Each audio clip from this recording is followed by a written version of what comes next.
Hello everyone, welcome to I Speak English. අද video එකේ අපි කතා කරන්නේ මේ let's කියන sentence pattern එක කොහොමද වාක්‍යයකට යොදාගන්නේ කියලා. So let's කියලා කියන්නේ let us කියන එක contract වෙලා.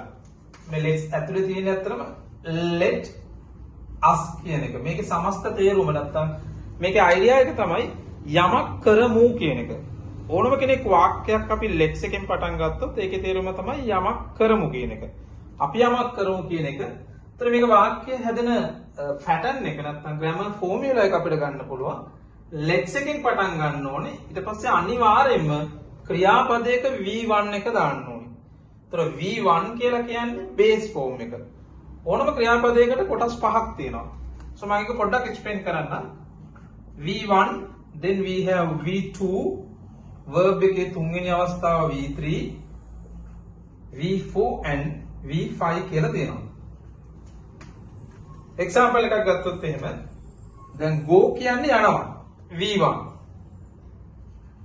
went කියලා කියන්නේ මේ go ගේ past tense එක යනවා ගියා. V3 කියලා කියන්නේ gone ගිහිල්ලා කියන එක. then we have ing එක going goes. ඕනම ක්‍රියාපදයක් අපිට මෙන්න මේ වගේ කොටස් පහකට හදන්න පුළුවන්.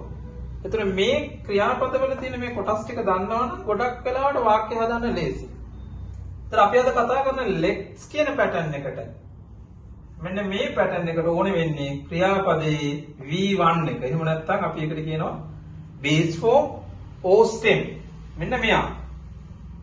ඒතර ඒක අපි ක්‍රියාපදයකට දාලා ඊට පස්සේ ඒකට අදාළව ඉතිරි කොටස දාන්න ඕනේ. object එකක් නැත්නම් rest එකක්. object එකක් කියලා කියන්නේ මෙතන ක්‍රියාවට අදාළ වෙන දේ and rest of the sentence.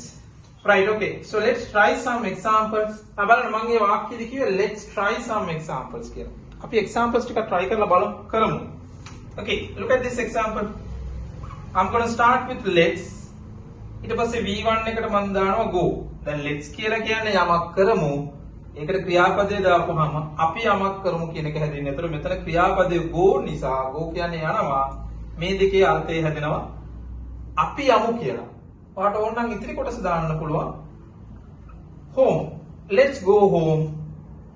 now වගේ time adverbial එකක් දාගන්න පුළුවන්. Okay. Another example. Let's play. Let's play. දැන් මොකද තේරුම? අපි සෙල්ලම් කරමු. Let's play මොනවාද? cricket. Let's play cricket. You can write tomorrow. Let's play cricket tomorrow.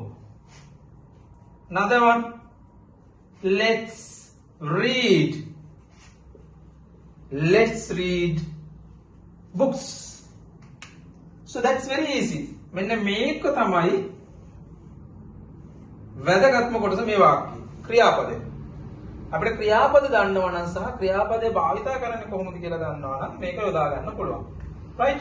So that's it. We discuss about let's කියන pattern එක.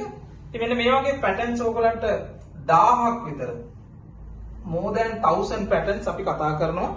අපේ after O level spoken English and grammar plus public speaking කියන program එකේදී අපි මේ වගේ practically day to day communication එකට අවශ්‍ය කරන දේවල් practical examples එක්ක මේ වගේ patterns 1000ක් විතර අපි practice කරනවා ළමයිත් එක්ක.